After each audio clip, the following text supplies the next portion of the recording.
Президент Садыр Жапаров кабар агенттигине берген кезекте маегинде ачкачылык жарыялаган Кумтөр Gold Company жабык акционер коомунун мурдагы тышкы башкаруучусу Теңиз Бөлтүрүктүн жубайы жана ККМге байланышкан суроолорго жооп берди. Анда ал журналисттин Кумтөрдүн мурдагы башкаруучусу азыр камакта жаткан Теңиз Бөлтүрүктүн жубайы ачкачылык жарыялады. Ал бул кадамын жолдошунун күнөөсү жоктугуна көңүл бурдуруу максаты менен түшүндүрдү.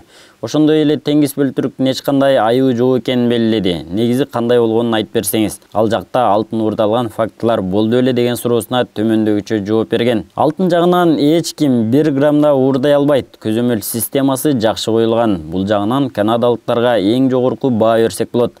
Ал эми акча жагынан уурулуктар болгон. Бул эми адамдык фактор. Кумтөрдү иштетиш үчүн күйүүчү май, автотетиктерди, алтын казып алууга керектүү шаймандарды сатып алышат. Жумушчуларды тамак менен камсыз кылууда азык-түлүк сатып алышат жана башка толтура кызмат көрсөтүүлөр болот. Ушул эле мас тилдерден акча уурдалган, пендечилик экен да.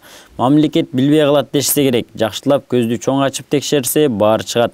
Мен Теңиз Бөлтүрүктү коюп жаткан күндөн баштап камалганга чейин мамлекеттин укуругу узун, 1 сомдун артынан кубалап барат. Уурулук, кашыкча, ысырапкорчулук болбосун, таза иште деп какшап келгем. Тилекке каршы ушундай болду. Мен билгенден 10 чакты адам камакта. Азыр эми камалгандардын баары чыгымды ордуна коюп коюшсун. Бир топ сумма кайтарылды деп 1 апта мурда башкы прокурор айтып атты эле. Толук кайтарып коюшсун. Андан кийин укук коргоо органдары менен сот органдары үй камагына чыгаруу маселесин карашса керек. Буларды түрмөдө чиретели деген эч кимдин ою жок деп жооп берген. Ошондой эле президент Садыр Жапаров ККМ маселесине да токтоло кетти.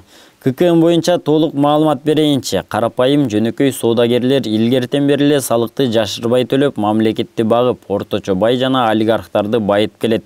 Сөзсүз түрдө ай сайын 2000ден 5000 сомго чейин патент алышат. Эгер 5000 сомго ай сайын патент алсаң, жылына 60 000 сом патентке төлөйсүң. Дүңүнөн сатуучулар менен олигархтар дүңүнөн сатып патенттерге жамынып, 1 тыйын салык төлөбөй кетип калып жатышат. Биз карапайым соодагерлер, силердин 1 жылда саткан товарыңар 8 миллион сомдон ашпаса патент албай эле койгула. Патентке акчаңарды коротуп эмне кыласыңар?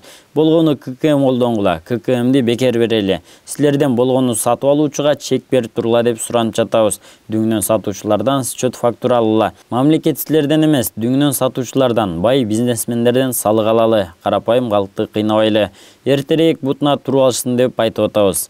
Мындан сырткары мурдатан берки бүгүнкү күндө иштеп жаткан патент мыйзамдар боюнча 1 патент 1 эле киши үчүн болчу. Биз өзгөртүү киргизип жатабыз. Мындан ары ККМди колдонуп саткан товары 8 миллион сомдон ашпаса, үй бүлөсү дагы ошол эле ККМ менен иштей берет жана аларга эч кандай салык төлөнбөйт. Мисалы, аялы бошой жатса, күйөөсү же кызы же баласы дагы бир точкада эле 1 эле ККМ менен соода кыла берет. Эгер соодаң 1 жылда 8 миллион сомдон ашса, анда 30 миллион сомго чейин 1 эле пайыз төлө. 30 миллиондон ашса, анда салык кодекси менен иште деп жатабыз. ККМге каршы чыкпаш керек. ККМди колдонуш үчүн бухгалтер жалдашыбыз керек экен. Түшүнбөй жатабыз деген шылтоо болбош керек. Бүт дүйнө жүзү эбак эле ККМге өткөн. ККМдин жакшы жери эч ким салыкты жашыра албай калат. ККМ киргенден берки салыктын көбөйгөнүн айта кетейин. Мисалы, Кайнар тойканасы 2021-жылы 192 500 сом салык төлөсө, 2022 жылда 2 миллион 522 800 сом салык төлөдү. Асман тойканасы 2021-жылы 567 000 сом салык төлөсө, 2022 жылы 2 миллион 879 600 сом салык төлөдү.